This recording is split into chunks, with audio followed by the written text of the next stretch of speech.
Em relação ao Corinthians que enfrenta o Fortaleza, meu querido maravilhoso, incrível Luiz Fabiani, mas eu acho que a coisa mais legal do jogo foi saber que o Hugo está em condições, daquela defesa que ele fez, foi impressionante.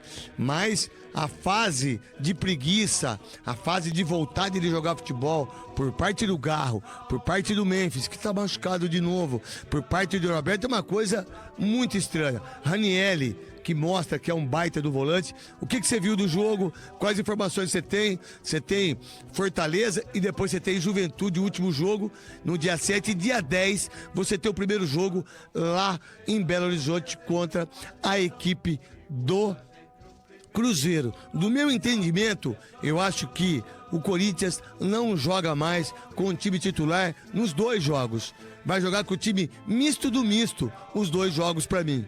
Esse é o planejamento de fato, craque Neto, tanto contra o Juventude quanto o duelo contra o Fortaleza agora nessa quarta-feira, na penúltima rodada do Campeonato Brasileiro. Aliás, o Corinthians ganhou 2 desfalques já confirmados para o jogo de quarta-feira. O lateral direito, Mateuzinho, tomou o 3º cartão amarelo no jogo de ontem contra o Botafogo, já desfalque confirmado. E a novidade do dia, o Charles, foi punido pelo STJD com 2 jogos de suspensão por agressão no jogo contra o Red Bull Bragantino. Aquele jogo ficou muito marcado pela arbitragem descontrolada da Edna Alves Batista. O Charles foi expulso e pegou 2 jogos de gancho. E ela também pegou, né?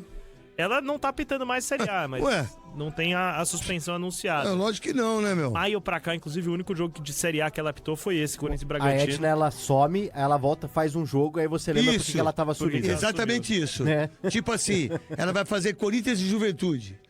Ela vai fazer São Paulo e... Não pode, né? Fazer, né? Porque é paulista, né? Exato. Então o Corinthians se prepara para um período de rotatividade dos jogadores, vai alternar algumas peças que não vinham jogando tanto, e aí quem sabe aqueles jogadores que não têm tanto prestígio com o Dorival Júnior consigam se pleitear para uma vaga na Copa do Brasil. O caso do José Martínez, por exemplo, que é um cara que está tendo muitos problemas disciplinares no Corinthians, quem sabe nesses 2 jogos ele não consiga recuperar a possibilidade de ser titular no duelo em Belo Horizonte contra o Cruzeiro na próxima semana. Lembrando até que no último Corinthians e Cruzeiro o José Martínez acaba expulso depois de dar uma cotovelada no Matheus Pereira. Esse é o panorama, quarta-feira e domingo, portanto, testes no Corinthians e aí foco total na maratona de jogos até uma eventual final de Copa do Brasil, marcada para os dias 17 e 21 de dezembro. Então já é um Corinthians que pensa exatamente na semi da Copa do Brasil. Mas o futebol que o Corinthians está jogando, taticamente, o futebol individualmente dos jogadores não vai passar do Cruzeiro.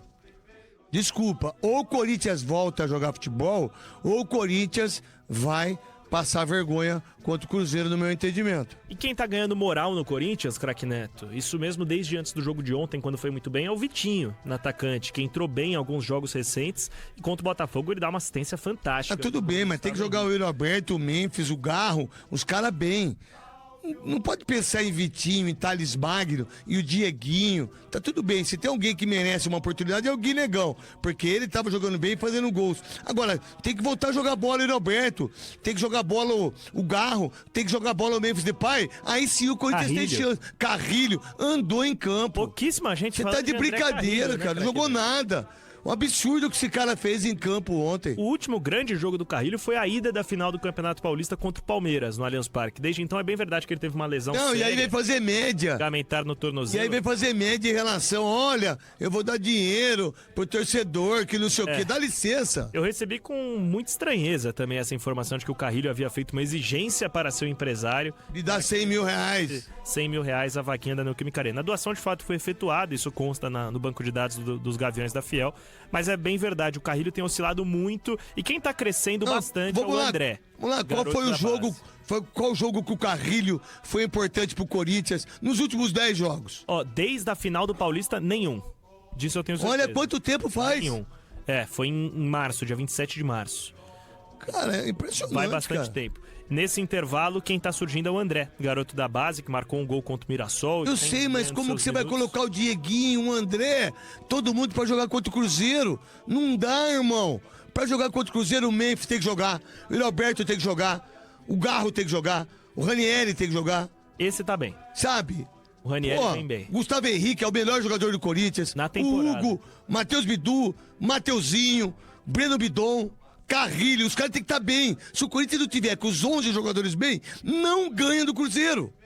Eu acho que vai ser difícil ele montar um meio-campo com Ranieri, Carrilho, Bidon e Garro, como foi o da sequência invicta do ano passado. Eu acho que quem briga por uma vaga aí talvez seja o próprio André, ou o Charles, ou o Martinez, que são jogadores de uma marcação um pouco mais forte. O Maicon é um cara... Você tá dizendo jogar lá em Minas, né? Isso. Eu acredito muito que o Maicon vai ser titular nesse momento da temporada. Então você joga Ranieri, Maicon, Garro, Yuri Alberto, pra mim, Ranieri, Maicon, Garro e Carrilho. Na frente, Yuri Alberto e Memphis, cara. Pode ser. Uma alternativa. Mateuzinho, Pedro Choca, Gustavo Henrique e Matheus Bidu. Sim. E o Hugo no gol. Agora, esses caras têm que jogar. Eles não estão jogando, estão andando em campo. Foram contratados para resolver em momentos importantes como esse nessa atual temporada, né, Craque Neto? Então, foco total pro jogo contra o Cruzeiro. O Corinthians já viaja amanhã a Fortaleza, onde terá pela frente o Leão do PC. Jogo esse às 7 horas da noite, perdão.